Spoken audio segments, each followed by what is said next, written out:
Olá, vamos resolver uma questão de exponencial e logaritmos que caiu no vestibular da UF. Então, se liga aí.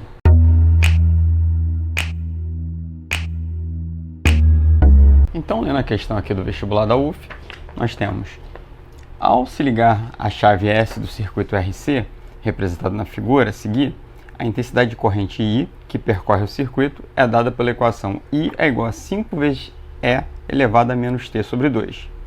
I em miliamperes, T em milissegundos, T maior ou igual que zero. Ao se ligar a chave do circuito, pode-se concluir que a intensidade da corrente I ficará reduzida à metade do seu valor inicial em... Então, o que nós temos aí? Nós temos que achar qual o tempo necessário para que a corrente desse circuito aí seja a metade da inicial. No caso da metade do inicial, a gente chama de corrente máxima. A equação está ali, a gente vai ter que trabalhar com aquela equação e eu coloquei isso aqui simbolizado. Ó. Quando a minha corrente, a intensidade da corrente, for metade do inicial, eu chamei o inicial de I0. Problema de exponencial clássico, em problemas aplicados, em que se você só olhar para a expressão e já tiver resolvido vários exercícios desse tipo, você vai perceber que o valor inicial da corrente é essa aqui, 5 mA. Como é que eu sei? Ora, porque esse tipo de equação exponencial ali, na verdade é uma função que depende ali do tempo, você se colocar o zero aqui, que é o tempo inicial, vai ficar a base elevada a zero, vai dar 1. 1 vezes 5 quer dizer que a corrente inicial é igual a 5 mA. Então, eu quero a metade daquilo ali, eu quero saber qual o tempo, então a minha incógnita vai estar lá no expoente, qual o tempo t para aquela corrente ali ser metade do que era no início, que no caso é 5, tá? Então eu não preciso nem demonstrar isso fazendo as contas. Só de olhar esse tipo de equação aqui, que a gente já comentou em outros vídeos sobre equações exponenciais e logarítmicas, que esse valor aqui multiplicado pela constante é chamado de valor inicial. No nosso caso aqui é a corrente máxima, tá? Então eu quero a metade disso, quer dizer, eu quero saber qual o tempo para que isso aqui, essa corrente, ela se torne metade da inicial. Então, no lugar ali onde eu tenho I, eu vou substituir pela metade de 5. Pode fazer com decimal? Pode, mas eu aconselho você fazer com fração quando o problema envolver logaritmo, tá? Porque você tem propriedade de logaritmo para fração. Então, substituindo ali, 5 sobre 2 no lugar de I é igual a 5 vezes E elevado a menos T sobre 2. Esse 5 vai passar para cá multiplicando esse 2. Então, se ele vai passar para cá multiplicando esse 2, eu posso cancelar, tá? Posso cancelar. Quer dizer, vai ficar 5 sobre 2 vezes 5. Eu posso cancelar o 5 de cima com o 5 de baixo. Quer dizer, sobrou 1 sobre 2 é igual a E menos T sobre 2. Esse E, eu coloquei aqui no quadro, ele é a constante de Euler. Mas nos problemas de logaritmo você nem usa, nem precisa saber que ele vale aproximadamente 2,718. Quer dizer, é um número irracional, igual π. Igual π, igual raiz de 2, igual raiz de 3. Mas o que você precisa saber é que quando vem o ezinho na equação exponencial, ou na função exponencial, você vai trabalhar com um logaritmo um pouco diferente. A base do logaritmo que você vai usar é a do natural. É a base E. Você escreve assim, ln desse logaritmano aqui. Quando você escreve dessa forma, você está dizendo que você está trabalhando com o logaritmo na base E. E as propriedades são as mesmas que você usa para o logaritmo comum, que é geralmente você trabalha com base 10, ou ele dá com base 2, mas geralmente é base 10.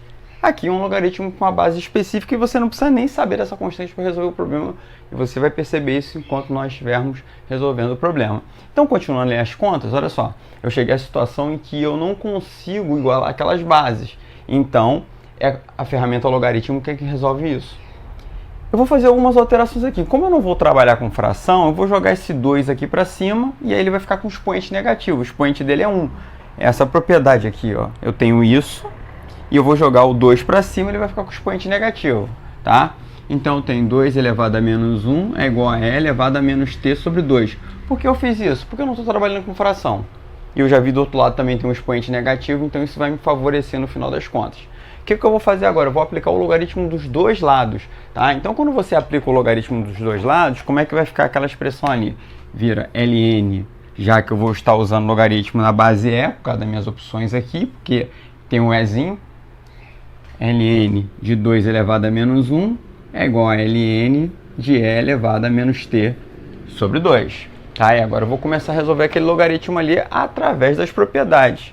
Ó, tem um expoente, jogo para frente, propriedade 3. Essas três primeiras são fundamentais para você resolver os problemas de logaritmos, tá? Então, do monte de propriedades que tem, pelo menos essas três aqui você deve ter ela contigo.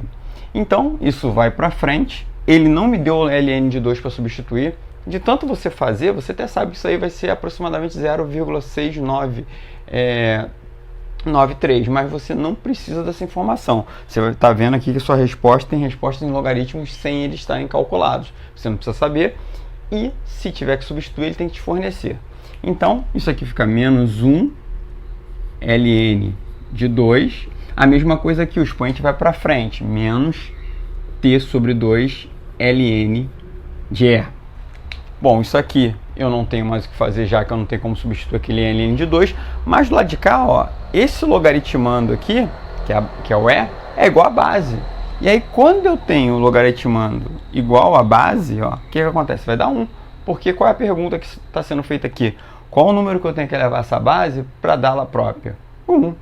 Qual o número que eu tenho que elevar essa base E, para dar-la própria? 1. Então, isso aqui é 1. O que sobrou ali para a gente? Sobrou, na verdade, que menos t sobre 2 é igual a ln de 2. Então, finalizando aqui, antes de nós finalizarmos, ó, repara que dos dois lados ali, eu tenho um sinal de negativo. Então, isso aqui vai ficar positivo. E tem que ficar positivo porque é um tempo. Senão estaria alguma coisa errada ali na sua resolução. Então, se eu quero ter sozinho, eu vou passar esse 2 para cá multiplicando. Então, já está tudo positivo, já multipliquei tudo por menos 1. Vai ficar 2 ln de 2 igual a t. Então, o tempo é igual a 2 ln de 2. Aí, agora, olha o que eu falo sobre questões de múltipla escolha. Aí, você vem na múltipla escolha, você achou o tempo, acabou de achar o tempo ali em milissegundos.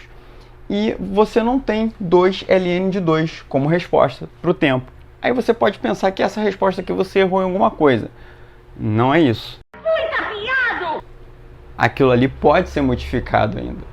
Da mesma forma que o expoente vem para frente, né, ele pode voltar para ser um expoente do logaritmando. O que eu tenho ali é 2 ln de 2. Então, eu posso jogar ele aqui para o expoente. Então, o meu tempo pode ser escrito assim, ó, t é igual a ln de 2 elevado a 2. E aí, você sabe que 2 elevado a 2 é 4. Então, o nosso tempo é ln de 4 milissegundos. E aí, a gente marca aqui, ó, letra B, tá? Espero que vocês tenham entendido a resolução. Curtam, compartilhem. Dá uma olhada lá no Instagram também, que tem muitos vídeos interessantes sobre concursos. Obrigado por ter assistido o vídeo. Até o próximo vídeo. Tchauzinho.